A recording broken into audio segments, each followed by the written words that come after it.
संवेदना प्रकट गर्नको लागि हामीले फोटोसहित श्रद्धाञ्जली व्यक्त गर्नको लागि हामीले चाहिँ र सम्झना स्वरूप पनि हामीले एउटा चाहिँ भनौँ न एउटा फोटोसहित यहाँनिर चाहिँ केही देखाइरहेको छ। म यहाँ जस्तो छ त्यस्तो हुबहु पढ्छु, धेरै मैले चाहिँ यसमा भूमिकाहरू केही पनि पानिनँ।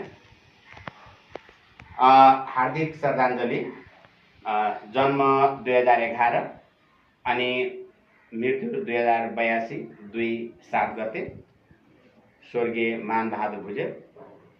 जन्म ओखलढुङ्गा जिल्ला, निवासी, हाल कपन काठमाडौँ बसोबास गर्दै आउनुभएका श्रीमती परिमाया भुजेलको छोरा गणेश भुजेल, बुहारी रेशमा भुजेल तथा छोरीहरू प्रमिला भुजेल, शान्ता भुजेल र जमुना भुजेलको पूजनीय बुवा।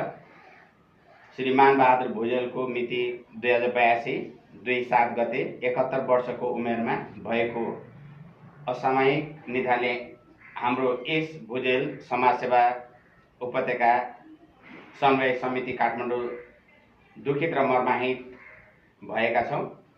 यस दुखित घडीमा समाज तथा आफन्तजनहरूको तर्फबाट दिवागत आत्माको चिर शान्तिको कामना सहित मृतकप्रति भावपूर्ण श्रद्धाञ्जली अर्पण गर्दै यस दुःखद घडीमा शोकाकुल परिवारहरूमा धैर्य धारण गर्ने शक्ति प्राप्त होस् भन्ने प्रार्थना सहित हार्दिक संवेदना प्रकट गर्दछौँ। भुजेल उपत्यका समन्वय समिति।